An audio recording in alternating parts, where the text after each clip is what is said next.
السلام علیکم ورحمۃ اللہ وبرکاتہ۔ آپ لوگ بھائی جواب دیجئے تاکہ سمجھ میں آئے کہ آپ لوگ بیدار ہیں۔ پھر سے کہیے السلام علیکم ورحمۃ اللہ وبرکاتہ۔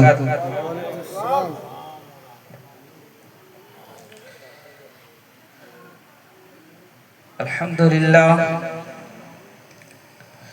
نحمده ونستعینه ونستغفره ونعوذ بالله من شرور أنفسنا ومن سيئات أعمالنا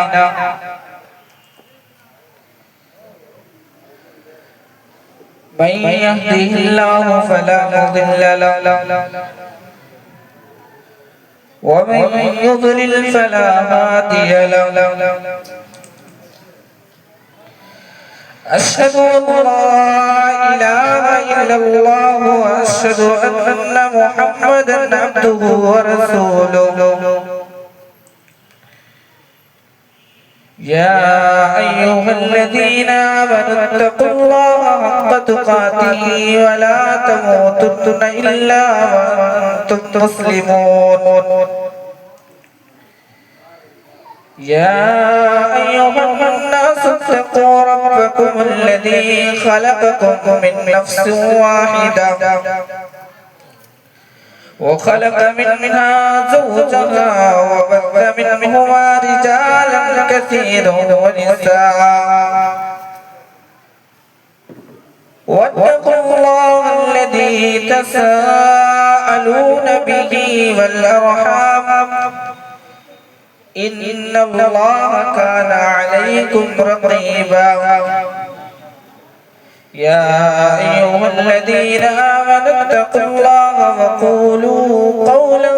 سديدا يصلح لكم أعمالكم ويغفر لكم ذنوبكم ومن يطع الله ورسوله فقد فاز فوزا عظيما أما بعد فأعوذ بالله من الشيطان الرجيم بسم الله الرحمن الرحيم إن الذين كفروا وماتوا وهم كفار فلن يقبل من أحدهم ملء الأرض ذهبا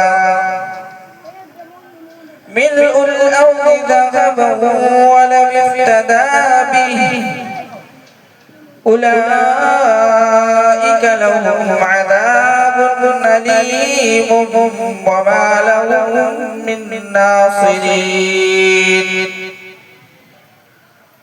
رب اشرح لي صدري ويسر لي أمري واحلل عقدة من لساني يفقهوا قولي رب زدني علما اللهم رب زدني علما سبحانك لا علم لنا إلا ما علمتنا إنك أنت العليم الحكيم۔ قابل قدر نوجوانوں، بزرگوں، دوستوں اور اپنے گھروں سے کان لگا کر سننے والی پیاری ماں اور بہنوں،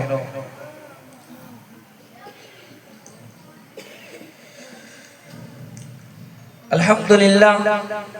ہم مسلمان ہیں، گرچہ حقیقی نہیں ہے لیکن مسلمانوں کے زمرے میں تو آتے ہیں،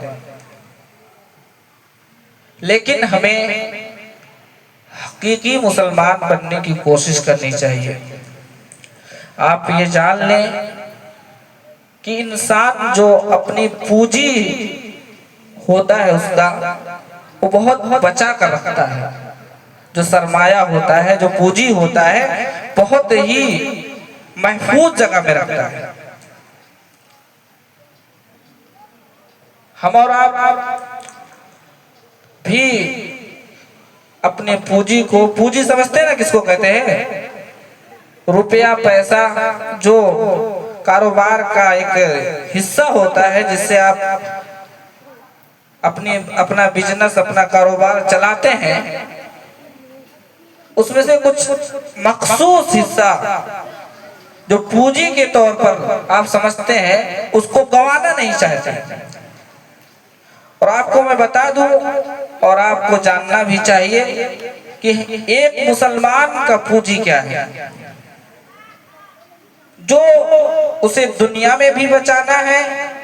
اور مرتے دم تک بچانا ہے۔ اگر وہ پونجی آپ کے پاس نہیں رہے گا یا ختم کر دیں گے یا اس میں کچھ ملاوٹ کر دیں گے تو یقین جانیے آپ دنیا میں بھی کامیاب نہیں ہوں گے اور آخرت میں بھی کامیاب نہیں ہوں گے۔ اور یہ پونجی اتنی بڑی ہے، اتنی عظیم ہے، یہاں ہمیں بالکل بغیر قیمت کے مل جائے گی، لیکن وہی پونجی کو اگر آپ قیامت کے دن مانگیں گے رب العالمین سے، یہاں تک کہ پوری زمین و آسمان کے سونے کو دے دیں گے اور اللہ سے کہیں گے اللہ رب العالمین اس ایمان کو، اس پونجی کو لوٹا دے، تو اللہ رب العالمین دوبارہ نہیں دے گا۔ اور اسی بات کا ذکر جو میں نے خطبہ مسنونہ کے بعد ایک آیت پڑھی ہے، اس میں اللہ نے فرمایا، آپ غور سے سنیں، یہ آیت کریمہ ہے، کوئی 40 چور علی بابا کا کوئی قصہ نہیں ہے، یہ قرآن حدیث کی بات ہے جو آپ کے سامنے پیش کی جا رہی ہے۔ آپ غور سنیں اللہ نے کیا فرمایا، ان الذین کفروا وماتوا وهم کفار فلن يقبل من احدهم ملء الارض ذهبا وَلَوْ اِفْتَدَى بِهِ، جن لوگوں نے اس دنیا میں کفر کی حالت میں مر گئے، کفر میں ان کا انتقال ہو گیا، اللہ کا انکار کرتے رہے، رسول کی نافرمانی کرتے رہے، رسول کی باتوں کو تسلیم نہیں کیا، اللہ کی وحدانیت کو قبول نہیں کیا، اور اسی پوزیشن میں، اسی حالت میں وہ اس دنیا سے رخصت ہو گئے۔ ان الذین کفروا وماتوا وهم کفار فلن يقبل من احدهم ملء الارض ذهبا، جب قیامت قائم ہوگی پوری دنیا کے لوگ وہاں اکٹھے ہو جائیں گے، ساری کائنات کے لوگ اکٹھے کیے جائیں گے، ان میں بڑے بڑے ظالم جابر بادشاہ ایسے ہوں گے کہ اگر وہ چاہیں گے زمین و آسمان کا خزانہ، زمین و آسمان بھر کر کے سونا وہ اللہ کو دے، اور یہ چاہیں گے وہ ایمان مل جائے، انہیں جنت نصیب ہو جائے، تو اللہ کہہ رہا ہے فَلَن يُقْبَلَ، یہ سارے خزانے کو دینے کے باوجود اللہ ان کے سارے خزانے کو ریجیکٹ کر دے گا اور انہیں کی اس خزانے کو قبول نہیں کرے گا۔ زمین و آسمان بھر کر وہ سونا دیں گے، لیکن اس وقت فَلَن يُقْبَلَ ریجیکٹڈ ہوگا۔ میرے بھائیوں، اس دنیا میں ہم بھی جی رہے ہیں، ہماری سانس باقی ہے، تو اپنے اندر ایمان پیدا کرو اور اس دنیا سے رخصت ہو تو توحید پر ہو، جیسا کہ ہمارے نبی صلی اللہ علیہ وسلم نے بخاری شریف کی روایت ہے کہ ایک انسان، ایک مسلمان کی جو پونجی ہوتی ہے وہ اس کا ایمان ہوتا ہے، اور اگر اس دنیا میں اس کا ایمان چھن جائے، لٹ جائے، ختم کر دیا جائے تو وہ یقیناً گھاٹے میں ہے اور خسارے میں ہے، اور اسی ایمان کو بچانا ہے آپ کو، اور یہ دعا کرنی ہے اپنے رب سے، رب العالمین سے، کائنات کے رب سے کہ ہماری موت ہو تو توحید پر ہو، ایمان پر ہو۔ ہر نماز میں دعا کرنی ہے۔ اللہ کے نبی جناب محمد رسول اللہ صلی اللہ علیہ وسلم، تو ہمارے یہ بات آپ جانتے ہوں گے، نہیں جانتے تو پھر سے جان لیں کہ جب ہمارے نبی کا نام آئے تو کم سے کم تو یہ چھوٹا درود پڑھ لیں، صلی اللہ علیہ وسلم، یہ حدیث سے ثابت ہے۔ اس سے جو بڑا والا درود ہے، درود ابراہیمی، جو ہمارے نبی صلی اللہ علیہ وسلم کی زبان طرح سے جو حدیث میں وہ یہی، اللہم صلی علی محمد وعلی آل محمد کما صلیت علی ابراہیم وعلی آل ابراہیم انک حمید مجید، اللہم بارک علی محمد وعلی آل محمد کما بارکت علی ابراہیم وعلی آل ابراہیم انک حمید مجید۔ حدیث میں آتا ہے کہ جو اس درود کو، یعنی درود ابراہیمی کو ایک بار پڑھتا ہے، فرشتے اس پر 10 رحمتیں نازل کرتے ہیں۔ تو میرے کہنے کا مطلب یہ ہے کہ ہمارے نبی پاک صلی اللہ علیہ وسلم کا نام آئے تو کم سے کم صلی اللہ علیہ وسلم کہیں۔ لوگ کہتے ہیں وہابی جو ہے درود نہیں پڑھتے، نبی کو نہیں مانتے، ہم وہ پڑھتے ہیں جو نبی نے سکھلایا ہمیں۔ آپ کو میں بتلا رہا ہوں وہی چیز، آپ صلی اللہ علیہ وسلم کہیں یا وہ درود ابراہیمی پڑھے۔ تو بتا یہ رہتا ہے کہ اگر کسی شخص کی موت اس حالت میں ہوئی کہ وہ ایمان سے خالی ہے، یا نبی کریم صلی اللہ علیہ وسلم کی اس حدیث کو سامنے رکھیں، میری مائیں بہنیں بھی غور سے سنیں اس حدیث کو۔ اللہ کے نبی نے فرمایا من مات لا یشرک باللہ شیئا دخل الجنہ۔ اس دنیا میں کسی ایسے شخص کی موت، یا پوری دنیا کے لوگوں سن لو، اگر کسی شخص کی موت اس حالت میں آئی کہ صرف وہ وحدہ لا شریک خالق کائنات مالک ارض و سما کی روئے زمین پر عبادت کرتا رہا، اس کی الوہیت کو مانتا رہا، اس کی ربوبیت کو تسلیم کرتا رہا، پوری زندگی تسلیم کرتا رہا، اور لاسٹ میں آخری وقت میں اس کی موت اسی توحید پر آئی، یعنی صرف اللہ کے سوا کسی اس سے بڑے کو تسلیم نہیں کیا، یعنی دنیا میں اس سے بڑا کسی کو نہیں مانا، کسی کتنا بڑا بھی بڑا عالم ہو جائے، کتنا بڑا پیر ہو جائے، کتنا بڑا مرشد ہو جائے، ہاں ادب کرتا رہا، چاہتا رہا، اس سے خلوص اور للہیت کی بات اور اخلاق کی بات سنتا رہا، اس کو مانتا رہا، تعظیم دیتا رہا، لیکن اس کے سامنے سجدہ نہیں کیا، اللہ کی ذات میں اس کو شریک نہیں ٹھہرایا، اور اسی پوزیشن میں اسی حالت میں اللہ کو مانتے ہوئے اس دنیا سے رخصت ہو گیا، تو اللہ کے نبی فرماتے ہیں دخل الجنہ، وہ شخص جنت میں داخل ہوگا۔ یہ میں نہیں کہہ رہا ہوں، یہ میرے نبی پاک صلی اللہ علیہ وسلم فرما رہے ہیں، اگر اس شخص کی موت توحید کی حالت میں ہوئی، یعنی ایمان والا ہو کر اس دنیا سے رخصت ہوا، تو دخل الجنہ، یہ نبی کی زبان سے نکلی ہوئی بات ہے۔ اور اگر اس ایسے شخص ایک شخص ہے جو اللہ کو بھی مانتا ہے، رسول اللہ کی رسالت کو قبول کرتا ہے، مانتا ہے کہ اللہ ہی ہے وہ خالق ہے، اللہ ہی ہے رازق ہے، لیکن جب مصیبتوں سے گرتا ہے، یا یوں کہہ دوں کہ اگر اس کے یہاں آسیب کی شکایت ہو جائے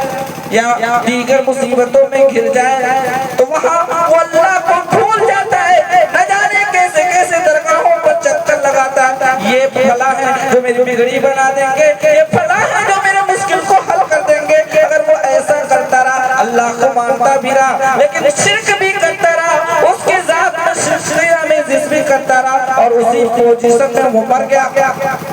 انتقال کر گیا، وہ مارتا گیا، تو اللہ کے نبی فرماتے ہیں وَمَّاتَ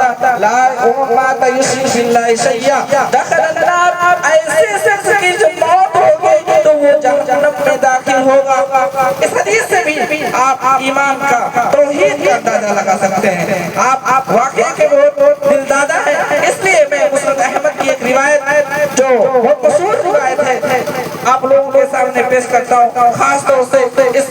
حدیث میں، اس واقعے میں ماں و بہنوں کے لیے عبرت ہے۔ آپ غور سے سنیں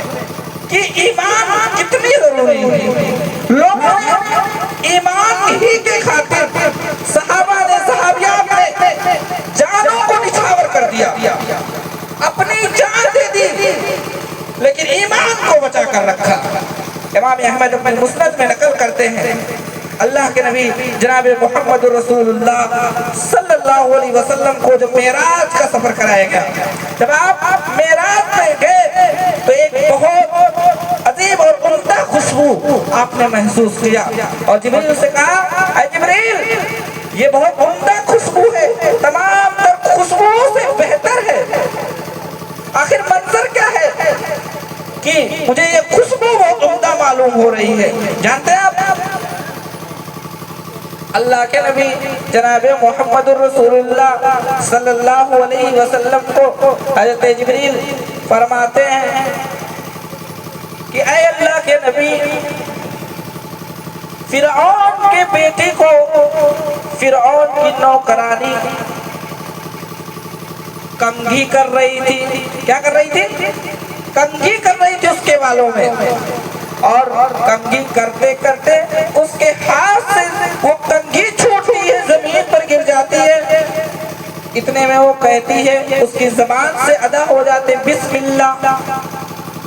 کیا ادا ہوئے؟ بسم اللہ۔ اس کے ہاتھ سے کنگھی کرتے کرتے فرعون جو بادشاہ تھا اس کی بیٹی کو وہ کنگھی کر رہی ہے، اور ان کے ہاتھ سے کنگھی گرتا ہے چھوٹ کر، ان کی زبان سے بے ساختہ نکلتا ہے بسم اللہ۔ اس کو حدیث میں نقل کیا گیا ہے، جب ان کی زبان پر یہ کلمہ آیا ان کی بیٹی نے سن لیا اور کہا تم یہ کیا کہہ رہی ہو؟ انہوں نے کہا کہ میں اپنے رب کا نام لے رہی ہوں، اس رب کا نام جو ساری کائنات کا مالک و خالق ہے، جو میرا بھی رب ہے، تیرے باپ کا بھی رب ہے۔ اس کی بیٹی سے رہا نہیں گیا، کہا کیا اس بات کو میں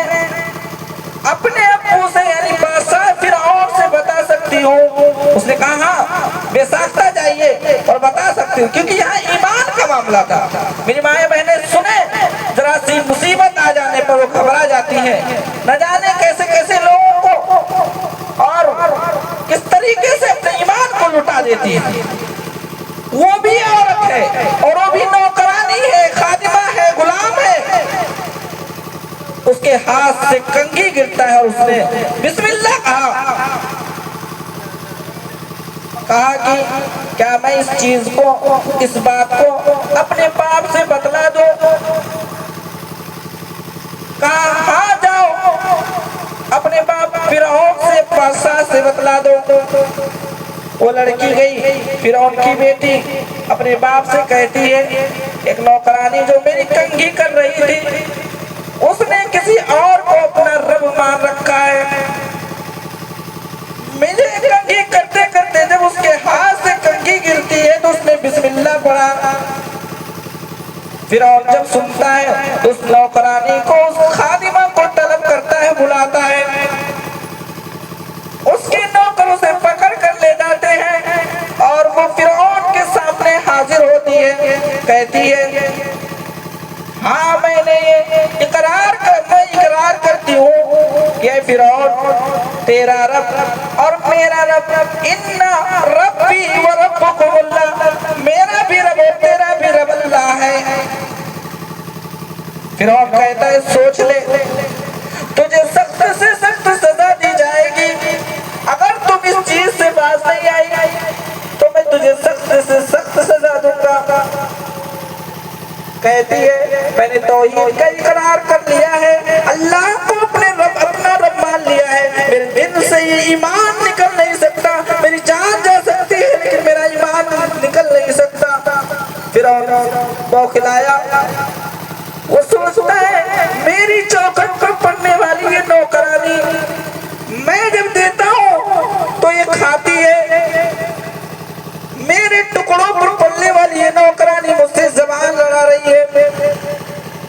پھر کہتا ہے اے نوکرانی، اے لوڈی، سوچ لے ابھی بھی وقت ہے، اگر تو اس چیز سے باز نہ آئی تو میں تیرے ساتھ بہت برا حشر کروں گا۔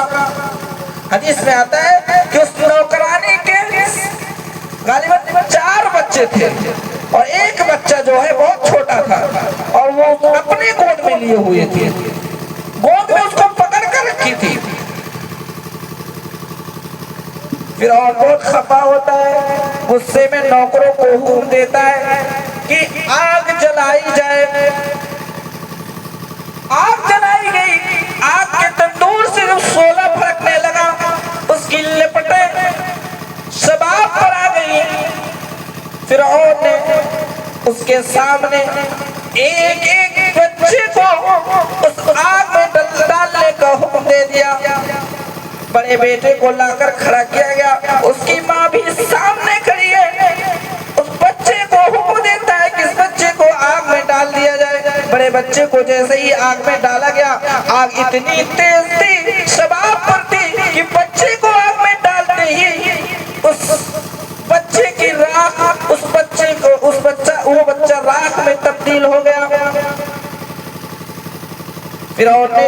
اس سے پھر کہا کہ اے لوڈی، اے خادمہ، تو باز آ جا، میں ایک ایک کر کے